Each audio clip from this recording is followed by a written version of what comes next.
Hello everyone, আজি মই আপোনালোকৰ ওচৰলৈ লৈ আহিছোঁ এটা স্পেচিয়েল ৰেচিপি বুলি কিয় কৈছোঁ চাই থাকিলে আগলৈ গম পাব। তাৰ বাবে পোনপ্ৰথমে মই পেনখন বঢ়াই দিছোঁ জুইত। তাৰপিছতে এতিয়া মই তেলখিনি দি গৰম হৈ অহা তেজপাত দিলোঁ 2 খিলাকমান আৰু তাতে মই কাটি ৰখা পিঁয়াজখিনি দি দিলোঁ। পিঁয়াজখিনি অকণ গল্ডেন ব্ৰাউন হোৱালৈকে ভাজি ল'ম। তাতে মই দিম জোখমতে হালধি আৰু সোৱাদ অনুসৰি নিমখটো নিজৰ জোখমতে দিলেই হৈছে।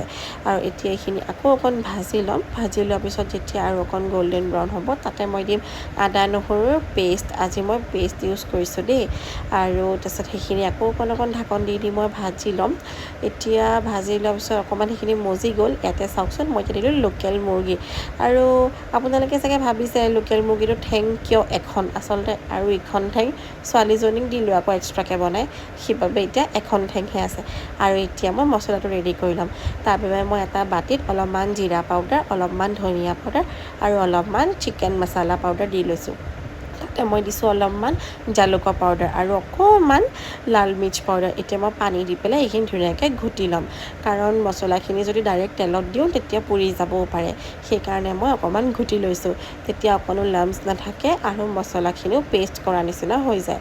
আৰু এতিয়া চিকেনখিনি অলপ ভাজা হোৱাৰ পিছত এতিয়া মই তাতে পেষ্টখিনি দি দিলোঁ মছলাৰ, যিখিনি মই ৰেডি কৰি লৈছিলোঁ। এতিয়া এইখিনি মই আকৌ অকণ ঢাকন দি ভাজি ল'ম। তেল বিৰিঙি অহাত মই ইয়াতে দিলোঁ কাশ্মীৰী লাল মিৰ্চ পাউডাৰ। কাশ্মীৰী লাল মিৰ্চটো দিলে খাবলৈ অকণ দেখিবলৈ ধুনীয়া হয়।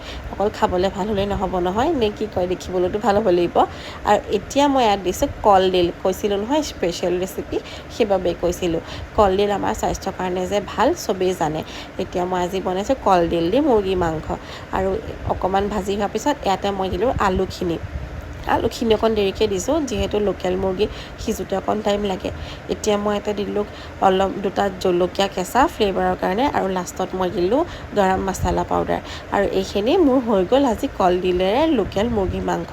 ইমান চৰ্দি লাগি আছে, মাতটোও বহি আছে, সেইকাৰণে ভাবিলোঁ গাটো গৰম কৰিবলৈ খায়েই দিওঁ। আজিলৈ আহিছোঁ, বাই।